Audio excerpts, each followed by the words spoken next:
What's up, guys? This is Jay from Swole Initiative, and I'm hanging at GaryCon 2023 with the man, Jason Charles Miller. How has the convention been for you so far? It's been great, man. And we got all this wonderful snow to look out, something I'm not used to. I live in California now, so snow, it's like, what?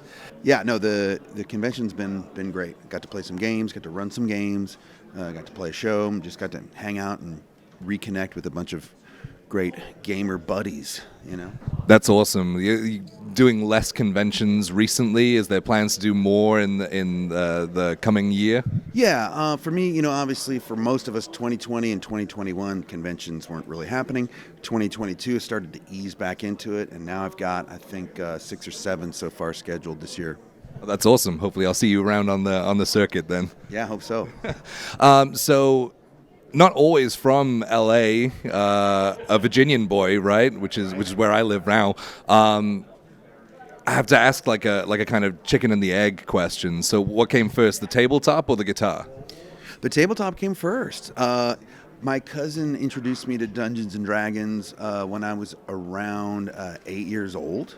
And then my dad, after we played one time, I asked my dad if he would get me the game. And the concept of RPGs was sort of like, oh, it's a game, like a board game. So he bought me the box set, the red box, the first red box. So basic D&D, the 1981, and never looked back. I lived out in the woods, so I created a lot more characters than played the game. I have so many characters that I've created, but by hand, because once my one neighbor who also played moved away, then it was like, I don't have any to play with. But then once high school and college kicked in, I started running my own campaigns, got busy being a professional musician, so I had less time to play then, but eased back into it, 15 years ago or so. So I didn't really take much time off. I always had the books around.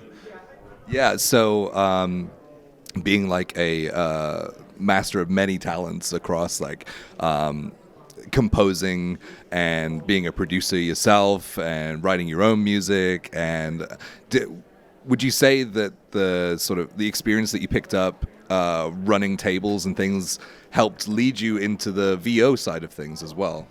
I think so. I mean, I think that the improvisation factor of D&D really helped me be a better performer in all aspects. Yeah, that's incredible. So why GaryCon? What does GaryCon mean to you?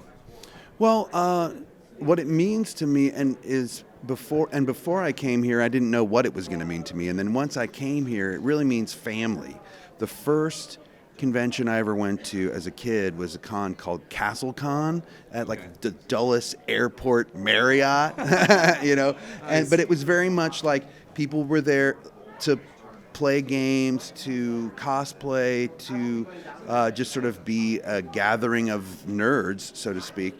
And when I went there, I was, blown away, like, oh my God, all these people exist. These are my people. I didn't know where my people were until I went to that convention. So this has that CastleCon feel because it's all contained in one spot. Yeah. It's not in a giant airplane hangar where a lot of conventions are, like a convention center. Yeah. And it just has a real, down-to-earth feel to it, and I love it. Yeah, this is my first GaryCon, so I've definitely experienced that. It's everyone's so much closer together, and you have time to speak to one another and things. It's not just bump and go, like with the con floor, and it's so much more about actually gaming rather than the whole get you in the con floor and get you buying things. It's more about celebrating the actual game. Yeah, 100%. And, at some of those bigger cons, it's like, whoa, where are you? I'm at X72. Okay, I'm at C50. And then you get to X72 and they're like, now I'm at CC175. So it's just at least here, I think it's limited to 4,000 or 5,000 people tops, which seems like a lot, but for most cons, it's not. I mean, Dragon Con, I think, has 250,000 people or something over the weekend.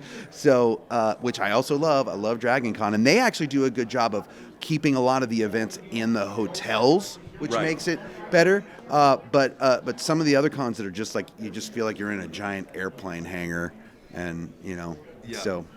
So, personally, you've got a lot of projects which are currently coming out and in the midst of coming out with your new album, and then you had the Final Fantasy XIV show in Japan that's now leading to is it Vegas and London as Yeah, well? you got it. Yeah, Vegas Yeah. and London. So, like, just tell us a little bit about what you have coming out right now. Right.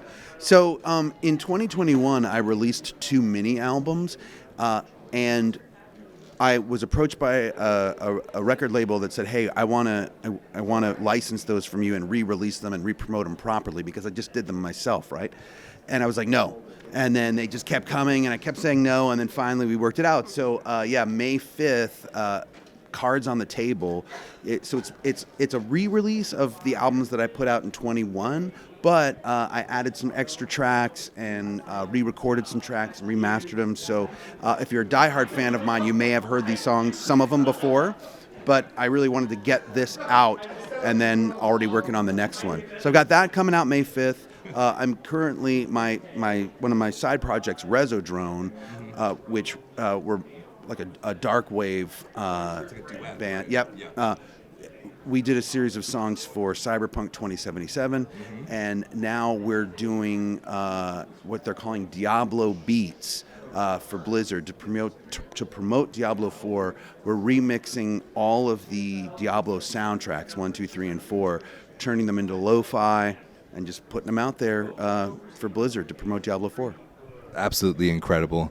Well, thank you so much for spending like a little bit of time. I know you're incredibly busy this entire weekend, so I really appreciate it. And I hope you have a safe flight back. Thanks. Me too. And great to finally sit down and talk to you. It's not like Sunday afternoon, the last time we could, but we did it. We did it. That's it. We did it. Thank you so much. This has been Jay with Jason Charles Miller, GaryCon 2023. Awesome. Thanks, man.